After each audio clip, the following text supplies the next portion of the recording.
दोहराया, थुंग थुंग थुंग थुंग साहुर। मंत्र खत्म होने पर बाबा बोले, बहुत बढ़िया, अब जाओ, तुम्हारे घर में खुशियां जरूर लौटेंगी। यह सुनकर वे खुशी खुशी चले गए और सच में सिर्फ 9 महीनों के बाद पत्नी को हॉस्पिटल लाया गया और जब ऑपरेशन हुआ तो उन्हें एक बेटा पैदा हुआ। थुंग थुंग बाबा की बात सच हो गई। एक बार ऐसे ही पोपट लाल नाम का एक लड़का परेशानी से भागता हुआ बाबा के पास आया। रोते हुए पोपट लाल बोला, बाबा 15 साल हो गए, सफेद बाल आने लगे, पर अभी तक मेरी शादी नहीं हुई। मेरे लायक कोई लड़की नहीं मिलती। बहुत जगह गया पर कुछ फायदा नहीं हुआ।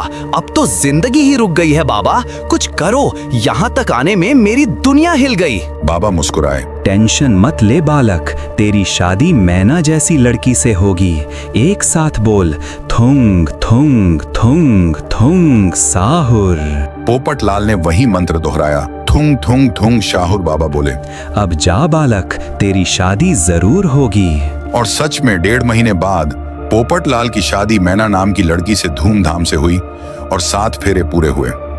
यह मंत्र थुंग थुंग थुंग थुंग साहुर इतना पावरफुल था कि जो भी बाबा के साथ इसे बोलता उसकी बरसों पुरानी इच्छा पूरी हो जाया करती। धनपुर नाम के एक गांव में एक छोटे से घर के अंदर राइस्टार और उसकी पत्नी कमला दोनों एक साथ रहते थे। एक दिन कमला ने राइस्टार को कहा, गांव के पास जो तांत्रिक बाबा आए हैं वो फर्जी नहीं है। लोग कह रहे हैं जो भी परेशानी लेकर जाता है पल भर में उसका हल मिल जाता है। अरे याद है, रामू के बेटे की पत्नी को जहरीले सांप ने काटा था।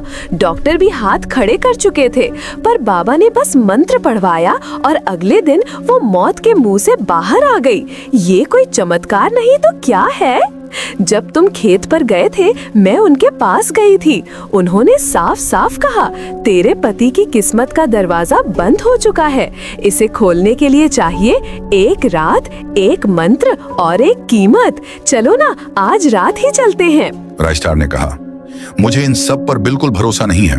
अपनी मेहनत ही असली फल है। यह कहकर राइस्टार गुस्से में घर के बाहर अपने खेत की तरफ जाने लगा। खेत पर पहुंचकर राइस्टार ने चारों ओर नजर घुमाई। सामने सिर्फ सूखी मिट्टी, मुरझाई फसलें और दूर कहीं गहरा सन्नाटा पसरा था। राइस्टार ने उदास होकर खुद से कहा, आखिर मैं कहां गलत था? मैंने अपना खून पसीना एक कर दिया। मैंने ईमानदारी से सब किया, फिर भी यह सब क्यों बर्बाद हुआ? यह सोचकर राइस्टार वापस अपने घर की ओर लौट गया। अगली सुबह राइस्टार अभी भी बिस्तर पर था। दरवाजे पर गांव के साहूकार डोरबेल बजा रहे थे। आवाज ये सुनकर राइस्टार दहशत में उठ बैठा। वह तेजी से